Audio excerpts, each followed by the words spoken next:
ابو بکر نے ایک یہودی کے منہ پر تماچا مارا. وہ دوڑا دوڑا نبی کی یہاں فریاد لے کر کے آیا. اللہ کے رسول نے ابو بکر کو بلا کر کے کہا ابو بکر تم تو جلالی آدمی نہیں تھے, تم نے اس غریب کے منہ پر تماچا کیوں مارا؟ یا رسول اللہ اس نے خدا کی شان میں گستاخی کی, خدا کو فقیر کہا, خدا کو کنگال کہا, یہ تو اس نے خدا کی شان میں گستاخی کی, میں نے تماچا مارا. اگر آپ کی اجازت ہوتی تو میں اس کی گردن اڑا دیتا. ایک مثال پر پیغام ختم کر رہا ہوں, بہت دھیان سے سنیے گا. لال قلعہ آپ نے دیکھا ہوگا دلی میں, تو دلی کے لال قلعہ میں ایک مسجد ہے, اس کا نام ہے موتی مسجد. اسی میں اورنگزیب بادشاہ 1600 عیسوی میں نماز پڑھا کرتے تھے. غور کیجئے کتنی پرانی مسجد ہے. وہ مسجد آج بھی باقی ہے, لال قلعے کے اندر موجود ہے. اس موتی مسجد میں اورنگزیب بادشاہ نماز پڑھنے کے لیے آئے, امام کو دیکھا انتظار کر رہا ہے. امام سے پوچھا جب وقت ہو گیا تو آپ کس کا انتظار کر رہے تھے؟ کہا حضور آپ کا انتظار کر رہے تھے. نکل جاؤ میری مسجد سے, میرا امام وہ ہوگا جو خدا کے لیے نماز پڑھائے, میرا وہ امام نہیں ہو سکتا جو بادشاہ کے لیے نماز پڑھائے. آپ کو ایک بات بتا رہا ہوں, آپ کا دل بہت مضبوط ہوگا. کسی کو روزی زیادہ ملتی ہے, کسی کو روزی کم ملتی ہے. جس کو زیادہ ملتی ہے وہ بڑا خوش ہوتا ہے, اور جس کو کم ملتی ہے وہ بڑا مایوس ہوتا ہے. خوشی کی بات ہی نہیں ہے, مایوس ہونے کی بات ہی نہیں ہے. کیوں؟ روزی کی مثال دوائی کی طرح ہے. ڈاکٹر کسی کو زیادہ دیتا ہے تو زیادہ دوائی لینے والا خوش نہیں ہوتا, اور کسی کو کم دوائی دیتا ہے تو وہ شکایت نہیں کرتا. ٹھیک یہی مثال روزی کی ہے. اللہ کو پتا تھا کم روزی میں اس کا کام نہیں چلے گا, اس لیے بڑھا دیا. کم روزی میں اس کا کام چل جائے گا, اس لیے اس کو گھٹا دیا. اللہ نے نہ اس پر ظلم کیا نہ اس پر ظلم کیا. ایک بات یاد رکھیے, آپ کے گھر میں پریشانی ہوگی, ہر گھر میں پریشانی ہے. یہ دنیا پریشانی سے خالی ہے ہی نہیں.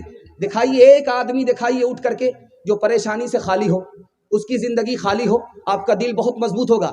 آپ نے پنجڑے میں الو کو کبھی نہیں دیکھا ہوگا, لوگ پالتے. پنجڑے میں بند کر کے کوا کو کبھی پالتے ہوئے آپ نے نہیں دیکھا ہے. دیکھا ہوگا تو طوطیا کو دیکھا ہوگا, بلبل کو دیکھا ہوگا. اس کو پیار سے گھر والے پالتے ہیں, وقت پر کھانا دیتے ہیں, وقت پر پانی دیتے ہیں. لیکن اس بلبل کے دل سے پوچھئے, وہ سوچتا کہ یہ گھر والے میرے اوپر ستم کر رہے ہیں, یہ گھر والے میرے اوپر ظلم ڈھا رہے ہیں. لیکن گھر والے کے دل سے پوچھئے, وہ بیٹے سے زیادہ محبت سے اس کو پالتے ہیں.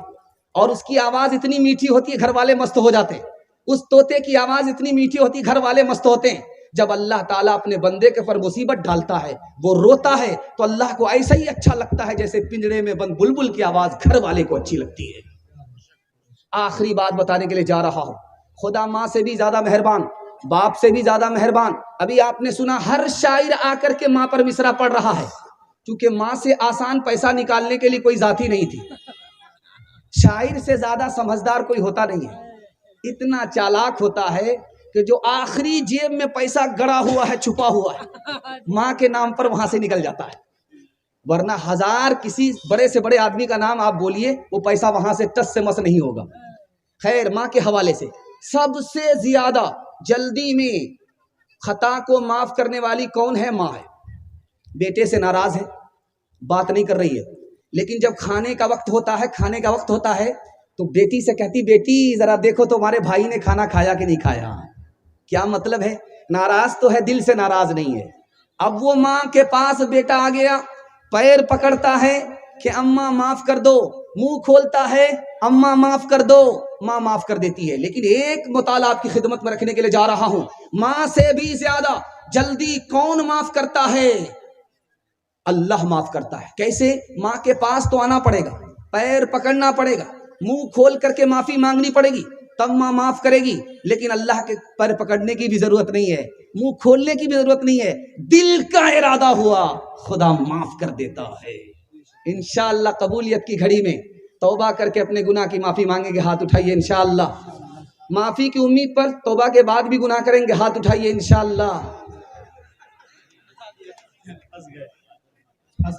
کشتی نوح کو جودی سے لگایا تو نے,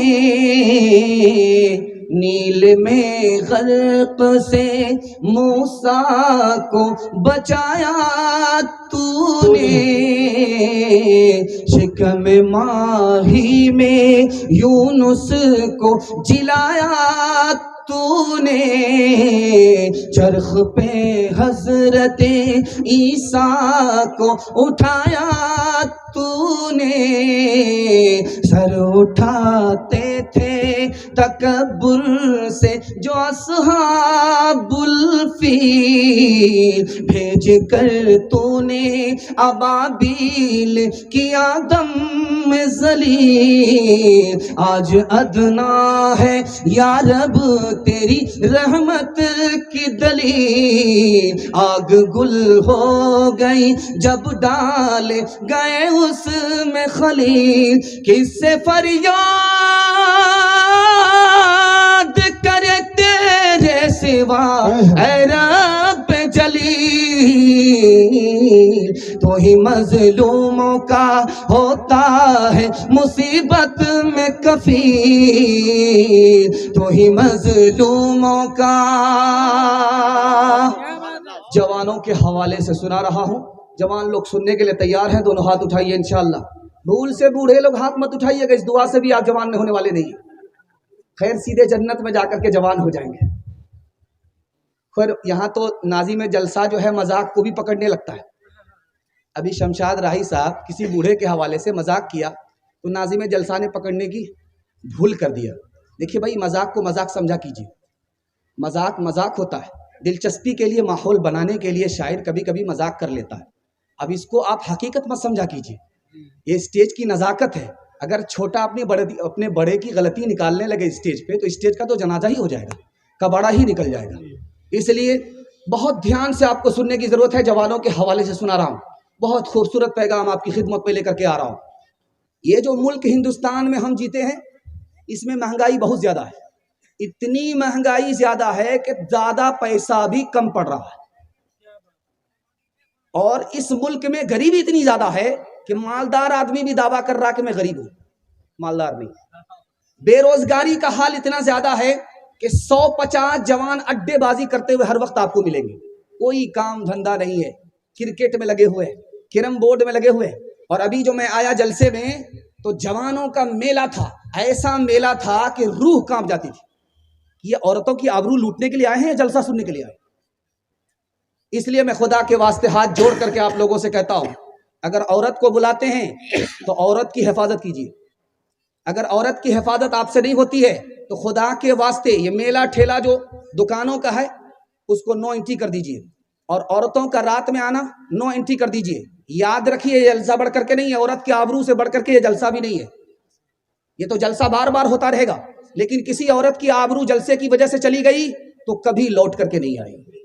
آبرو جلسہ سے بڑھ کر کے اس قدر خطرناک، وہ جو رضاکار لاٹھی لے کر کے تھے تو ایسا لگتا تھا کہ کسی عورت پر کود جائیں گے، جبکہ اس کو حفاظت کے لیے کھڑا کیا گیا تھا، لاٹھی لے کر کے اس کو کھڑا، وہ رہبر ہی رہزن نظر آ رہا تھا۔ اللہ حفاظت فرمائے، بہت خطرناک ماحول سے ہم لوگ گزر رہے ہیں۔ خدا کے واسطے ایسا مت کیجیے، جلسہ کرنا ہے کوئی ضروری نہیں ہے، میلہ کو 9 انٹری کر دیجیے، ورنہ میلہ میں اور جلسہ میں کوئی فرق نظر نہیں آئے گا۔ اور میں کہہ رہا ہوں، بہت سخت بات لگے گی لیکن تجربہ اس کو ثابت کرے گا۔ دھیان سے سنیے گا، اللہ جزائے خیر دے۔ تیسرا پیغام آپ کی خدمت میں لے کر کے آ رہا ہوں۔ ملک میں اڈے بازی کا یہ حال ہے کہ 150 جوان بیگاری میں پرچار کرتا ہوا ایسے ہی فالتو آپ کو مل جائے گا۔ بے روزگاری کا حال اتنا خطرناک ہے۔ جانتے ہیں یہ ملک کیوں برباد ہو رہا ہے؟ 4 وجہ سے برباد ہو رہا ہے۔ اللہ کرے کہ دل تک، جوانوں کے دل تک میرا یہ پیغام پہنچ جائے، اور جوانوں نے اگر قبول کر لیا، میں گارنٹی لیتا ہوں اللہ مقدر کا سکندر بنا دے گا۔ 1 سال میں اللہ 10 سال کے برابر ترقی عطا فرمائے گا۔ 4 وجہ سے ہمارا ملک برباد ہو رہا ہے، ہمارے جوان 4 وجہ سے برباد ہو رہے ہیں۔ پہلی وجہ یہ ہے کہ دارو کا رواج عام ہو رہا ہے۔ دارو میں کیا ہوتا ہے، آدمی کی صحت الگ برباد ہوتی ہے، دولت الگ برباد ہوتی ہے۔ جب صحت ہی چلی جائے گی، دولت ہی چلی جائے گی تو بچے گا کیا؟ کچھ بھی نہیں بچے گا، ملک برباد ہو جائے گا۔ اور جانتے ہیں 1987 میں امریکہ میں 3 کروڑ 87 لاکھ لوگ بیمار ہوئے، اور سب سے زیادہ لوگ کون تھے بیمار؟ شراب پینے والے۔ موسیٰ علیہ السلام نے کنگال آدمی کو دعا کیا، وہ مالا مال ہو گیا۔ اس نے دارو کا 1 جام چڑھایا، سر پر اس کے نشہ آیا، کسی کو مرڈر کر دیا، جیل چلا گیا، جہاں تھا وہیں پہنچ گیا۔ نبی کی دعا نے اسے امیر بنایا تھا، شراب کے 1 جام نے اس کو کنگال کر دیا۔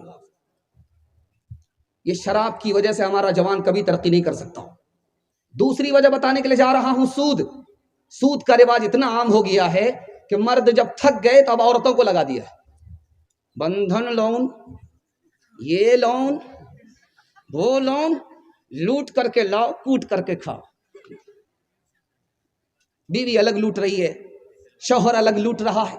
جانتے ہیں سود کی وجہ سے کیا ہوتا ہے؟ ایک آدمی کا نفع ہوتا ہے، 10 کا نقصان ہوتا ہے. جب 10 کا نقصان ہوگا، 1 کا نفع ہوگا تو ملک ترقی کرے گا؟ کبھی ترقی نہیں کر سکتا. جانتے ہیں ابھی کیا ہے؟ کمانا ہے نہیں، محنت کرنی ہے نہیں، کسی طرح سے 5-10 ہو جائے، 10-20 ہو جائے، اس کے چکر میں پڑے رہتے ہیں. بینک نے جہاں آفر کیا لائن سے لگ گئے، یہ 5 لاکھ لے لو، ہم کو 10 لاکھ بنا کر کے دے دو، ہم کو ہمارا 10 لاکھ لے لو، ہم کو 20 لاکھ بنا کر کے دے دو. اب تو یہ جمع کر کے آتے رہے. جب 5 لاکھ جمع ہو گئے تو کمپنی کے پاس گئے کہ ہم کو ڈبل چاہیے، ہم کو ٹریپل چاہیے. تو پتا چلا کہ راتوں رات کمپنی غائب ہے، نہ آفس ہے نہ دفتر ہے. ڈبل کے چکر میں سنگل سے بھی گئے گزرے ہو گئے، پتلون کے چکر میں لنگوٹی بھی چلی گئی. سود کی وجہ سے یہ ملک برباد ہو رہا ہے. تیسری وجہ بتانے کے لیے جا رہا ہوں، پوری دنیا میں کتنے لوگ جاہل ہیں. اقوام متحدہ کی رپورٹ ہے 1996 کی کہ پوری دنیا میں 150 کروڑ لوگ جاہل ہیں. اور سب سے بڑا جاہل ملک کون ہے؟ ہندوستان ہے. 62% مرد جاہل ہیں، 72% عورت جاہل ہیں. مسلمانوں کے 4 بچے صرف پڑھتے ہیں، 96 گول ہیں. مدرسے میں صرف 4 بچے پڑھنے کے لیے آتے ہیں، 96 گول ہیں. مالدار بنتا ہے آدمی علم سے، مالدار بنتا ہے آدمی ہنر سے. ہنر سے ہندوستان پیچھے، علم سے ہندوستان پیچھے، مسلمان سب سے پیچھے. تو کہاں سے ترقی ہوگی؟ میں آپ لوگوں سے ایک وعدہ لیتا ہوں کہ اوقات کو داؤ پہ لگائیے. ایک تجربے کی بات، میری عمر تجربہ بتانے کی ہے نہیں، کتابوں میں لکھا ہوا اس لیے نقل کرتا ہوں. آپ جو اچھا کپڑا بچے کو پہنا رہے ہیں بچہ بھول جائے گا. آپ جو اچھا کھانا بچے کو کھلا رہے ہیں بچہ بھول جائے گا. اچھا مکان دکان جو آپ نے بنا کر کے رکھا ہے بچے کے لیے، یہ برباد کر دے گا.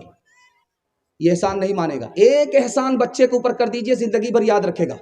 آپ خود جاہل رہے کوئی فرق نہیں پڑتا، اپنے بچے کو پڑھا لکھا دیجئے، زندگی بھر احسان کو یاد رکھے.